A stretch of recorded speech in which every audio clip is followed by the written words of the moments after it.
important questions 8th standard English medium. நான் பொதுவாக என்னை பற்றி இந்த வீடியோஸை பற்றி இன்ஷியலாக எல்லாத்தையும் சொல்கிறதுக்கே உங்களுக்கு 3 to 4 minutes ஆகிடுது. அதனால ரொம்ப ஷார்ட்டாக சொல்லிடுறேன். என்னென்னா நான் இப்போ இம்பார்ட்டண்ட் கொஷின்ஸ் 8th ஸ்டாண்டர்டில் உள்ள இங்கிலீஷ் மீடியம் தமிழ் மீடியம் ரெண்டுமே சொல்லிகிட்ருக்கேன். இதோட ப்ளேலிஸ்ட் தனியாக நிறைய வீடியோஸ் மேக் பண்ணி ப்ளேலிஸ்ட் வச்சுருக்கேன். அதோட லிங்க்கை நான் டிஸ்கிரிப்ஷனில் கொடுக்குறேன். தேவைப்பட்டவங்க யூஸ் பண்ணிக்கோங்க. வேறு யாருக்கு தேவைப்படுமோ அவங்களுக்கு ஷேர் பண்ணிக்கோங்க. சேனலை சப்ஸ்கிரைப் பண்ணிக்கோங்க. பெல் ஐக்கானை கிளிக் பண்ணி ஆளுங்கிற ஆப்ஷனை செலக்ட் பண்ணிக்கோங்க. ஏன்னா இனிமேல் அந்த கிராஃப் இன்னும் நிறைய வீடியோஸ் வர வேண்டியிருக்கு. ஸோ சேனலை சப்ஸ்கிரைப் பண்ணிக்கோங்க. நான் கொடுத்துருக்க லிங்க்கை டிஸ்கிரிப்ஷனில் நான் கொடுத்துருக்க லிங்க்கை கிளிக் பண்ணி பார்த்துக்கோங்க. வேறு யாருக்கு தேவைப்படுமோ அவங்களுக்கு ஷேர் பண்ணிக்கோங்க. ஒரே நிமிஷத்தில் முடிச்சுட்டு நினைக்கிறேன். ஏன்னா ரொம்ப லாங்காக சொல்லிடுறேன் என்னை பற்றின ஒரு வீடியோ. இந்த வீடியோ எதுக்காக போடுறோம் அப்படிங்கிறதே ரொம்ப லாங்காக சொல்லிடுறேன்னு நினைக்கிறேன். ஓகேவா? இப்போ 19 சம் ஏற்கனவே 18 வரைக்கும் பார்த்துட்டோம்ல. இப்போ 19. Find the HCF of 18 and 27 by using prime factorization method. ஓகேவா? இப்போ இதோட சொல்யூஷன் போடுறோம். என்னென்னா HCF 18க்கும் 27க்கும் கண்டுபிடிக்கணும். அது எப்படின்னா ப்ரைம் ஃபேக்டரைசேஷன் அந்த மெத்தடில். First HCF கண்டுபிடிக்கலாமா? 18 first number 18. அதுக்கு HCF போடுறோம். நான் எப்போவுமே சொல்லிக்கிறேன் 2 3 5 தான் எல்லாமே வரும். 7 11 13 இதெல்லாம் ரொம்ப ரேராக தான் வரும். சரியா? வீடியோவை கடைசி வரையும் ஸ்கிப் பண்ணாமல் பாருங்கள். அப்போ தான் நான் இடையிடையே சொல்கிற டிப்ஸ் உங்களுக்கு யூஸ் ஆகும். ஸ்கிப் பண்ணி பார்த்தீங்கன்னா நான் சொல்கிற டிப்ஸ் உங்களுக்கு சேராமல் போயிடும். ஓகேவா? 18 HCF போட போகிறோம். ப்ரைம் தான் பண்ணணும். 6 8 அதெல்லாம் போடக்கூடாது. என்ன கொடுத்துருக்காங்க? Prime factorisation. அப்போ ப்ரைமில் தான் போடணும். ப்ரைம்னா என்ன? ஒன் டேபிளையும் அதே நம்பர் டேபிளையும் டிவைட் ஆகிறது தான் ப்ரைம். ஓகேவா? இப்போ என்ன வரும்? 2 வரலாம், 3 வரலாம், 5 வரலாம், 6 வர முடியாது. ஏன்னா 6 3 டேபிளையும் வரும், 2 டேபிளையும் வரும். 7 வரலாம், 9 வராது. ஏன்னா 3 டேபிள் வரும். ஸோ அதுவும் வராது. 10 5 டேபிளையும் வரும், 2 டேபிளையும் வரும். ஸோ அதுவும் வராது. 11 வரலாம். இப்படி போயிட்டே இருக்கும் ப்ரைம் ஃபேக்டர்ஸ்னால். இப்போ இந்த 18 எதால் வேணால் 2 டேபிளையும் வரும், 3 டேபிளையும் வரும். நம்ம ஃபஸ்ட்டு 2 டேபிளில் போகலாமே. எத்தனை 2 18? 9 2 18. இப்போ வந்திருக்கு 9. 9 2 டேபிளில் வருமா? வராது. ஸோ 3 டேபிளில் தான் போடுறோம்.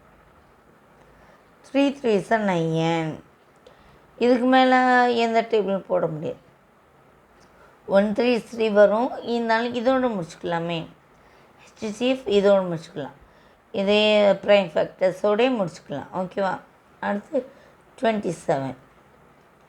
27 2 டேபிளில் வருமா? வராது. ஸோ 3 டேபிளில் தான் வரும். 9 3 27. மறுபடியும் 9 3 டேபிளில் வரும். 3 3 9. அப்போ 18க்கு என்ன வந்துச்சு? 2 × 3 × 3. 27க்கு என்ன வந்துச்சு? 3 × 3 × 3. இந்த 3 ஒழுங்காக போடாமல் இருக்குது, போட்டேன். ஓகேவா? இப்போ காமனாக என்ன இருக்குது? 3 ரெண்டுலேயுமே இருக்குது.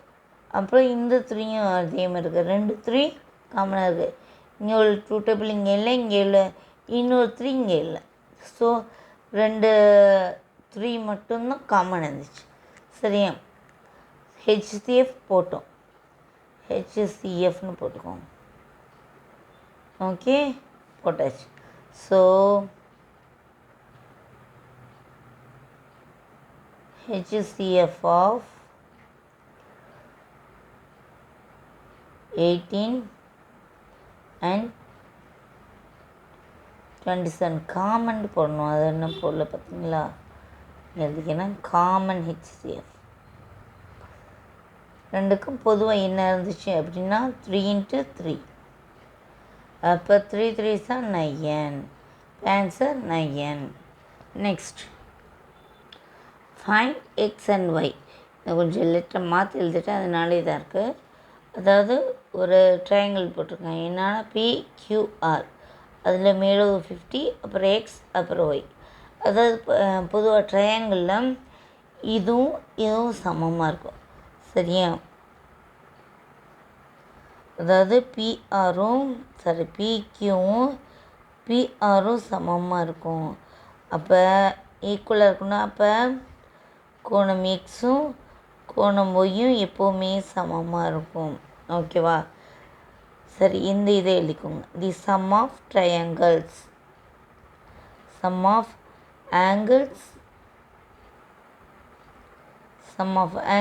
இன் ட்ரையாங்கிள்.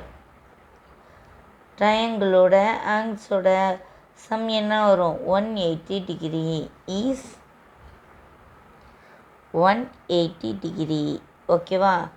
அப்போ கோணம் பியோடையும் ஆரோடையும் PQR கோணம் P நான் எழுதுறேன். கோணம் P, கோணம் Q,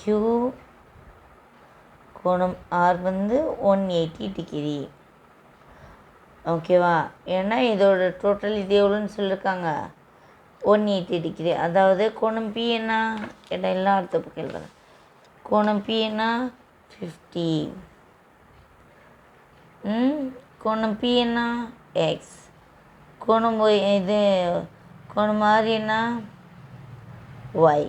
இப்போ இந்த 3 சேர்ந்து 180 டிகிரி. ஓகேவா? ஏற்கனவே பார்த்தோம் கோணம் எக்ஸும் கோணம் ஒய்யும் ஈக்குவல் அப்படின்னு ஏற்கனவே பார்த்தோமா. அதாவது அப்போ என்ன பண்ணிக்கலாம், ஒய்க்கு பதிலாக எக்ஸே போட்டுக்கலாம். 50 + x + x equal to 180 degree. ஏன்னா இது ரெண்டு சமம் தானே, அதனால் நம்ம அப்படி போட்டுக்கணும். 50 + x = 2x. மல்டிப்ளை பண்ணால் தான் x². கூட்டினா சம் பண்ண என்ன வரும், எக்ஸ் தான் வரும். அப்போ 180 டிகிரி. இப்போ நமக்கு தேவை எக்ஸோட வேல்யூ தான். ஸோ இதை ஃபினிஷ் பண்ணிவிட்டு அப்புறம் இதை ஃபினிஷ் பண்ணோம். ஏன்னா இது ஒட்டிகிட்டு இருக்கு, இதுதான் தனியாக இருக்குது. இதை ஃபினிஷ் பண்ணோமா. 2x = 180 டிகிரி அப்படியே போட்டுட்டு இந்த ப்ளஸில் இருக்கிறது இங்கிட்ட வரும்போது -50 ஆகிடும். 2x = 180ல் 50 போயிட்டால் 130. இப்போ நமக்கு என்ன வேல்யூ தேவை, எக்ஸோட வேல்யூ மட்டும்தானே தேவை. ஸோ அதை கண்டுபிடிக்க போகிறோம். 130 இன்றில் 2 இங்கிட்டு வரும்போது /2. 130 2ஆல் டிவைட் பண்ண வர ஆன்சர் தான் எக்ஸ்.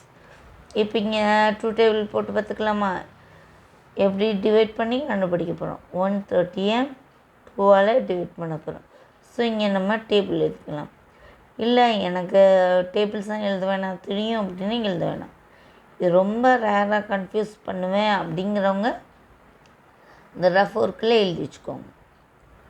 3 2 6, 4 2 8, 5 2 10, 6 2 12, 7 2 14, 8 2 16. அதுக்கு மேலே இடம் இல்லை, நான் எழுதலை, நீங்கள் 10 வரையும் எழுதிக்கோங்க. ஓகேவா? இப்போ ஃபஸ்ட்டு 1 எடுக்கணும். அது 2ஐ விட சின்னதாக இருக்குது. ஸோ நம்மளால் டிவைட் பண்ண முடியாது. ஸோ என்னென்னு எடுக்கிறோம், 13 எடுத்துக்கிறோம். 13 வர மாதிரி உள்ளது இங்கே எங்கே இருக்குது, 12 இருக்குது, 14 இருக்குது. 14ங்கிறது 13ஐ விட அதிகமாக இருக்குது. ஸோ நம்மளால் 14 போட முடியாது. அதுக்கு கீழே என்ன இருக்குது, 12. கீழேண்டா அதுக்கு மேலேன்னு அர்த்தம். அதை விட சின்னதாக இருக்குது. இப்போ 10எல்லாம் 13ஐ விட சின்னது தான், இருந்தாலும் 14க்கு அடுத்தபடியே உள்ளது இது 12. அப்போ 6 2s are 12. ஓகேவா? இப்போ 3ல் 2 போய்ட்டு எத்தனை, 1. 1ல் 1 போய்ட்டா 0. இப்போ இந்த 0வை இறக்குறோம். பார்த்தா எப்படி தெரியும், 10. 1க்கு முன்னாடி 0 இருந்தாலும் அதுக்கு வேல்யூ கிடையாது. ஸோ 10 தான். இங்கே 10 இங்கே வருது, இந்த வருது. 5 2s are 10. அப்போ இங்கே 5 2s are 10. அப்போ 65 தான் ஆன்சர். X equal to 65. இப்போ கோணம் எக்ஸ் வந்து 65னா அதாவது கோணம் பி ஓகேவா, சாரி கோணம் கியூ 65னா இப்போ ஒய்யும் என்ன வரும், சேம் தான் ரெண்டும், அதுவும் 65 தான். அப்போ கோணம் ஆறும் 65 தான். ஓகேவா, அடுத்த சம் பார்க்கலாம். ஓகேவா, find the sum of next question 21. Find the sum of 7/5 into sorry இதுவும் 5 தான் 10 போட்டேன். 7/5 இன்ட்டு 7/5 அண்ட் 3/5 அதாவது 7/5யும் 3/5யும் ஆட் பண்ண சம்னா தானே சொல்யூஷன் அப்படின்னு போட்டு 7/5 ஆட் பண்ண சொல்லியிருக்காங்களா ப்ளஸ் 3/5. ஓகேவா, இப்போ பார்த்தீங்கன்னா இதே பாயில் உள்ளது டிஃப்ரெண்ட் நம்பராக இருந்தால் தான் எல்சிஎம்லாம் கண்டுபிடிக்கணும். இங்கே சேமாக தான் இருக்குது. ஸோ காமனாக ஒரு 5 எடுத்துக்கலாம். 7 இங்கே நடுவில் என்ன சிம்பிள் இருக்குது ப்ளஸ் 3. 7 3 ஆட் பண்ண என்ன வரும் 10/5. பார்த்தீங்கன்னா ரெண்டுமே 5 டேபிள்ஸில் டிவைட் ஆகும். 1 5 is 5, 2 5 are 10. அப்போ ஆன்சர் 2. அவ்வளோதான், ரொம்ப சிம்பிள். இதுக்கு 2 மார்க்ஸ். ஓகேவா, வீடியோவை கடைசி வரையும் பார்த்ததுக்கு ரொம்ப ரொம்ப தேங்க்ஸ்.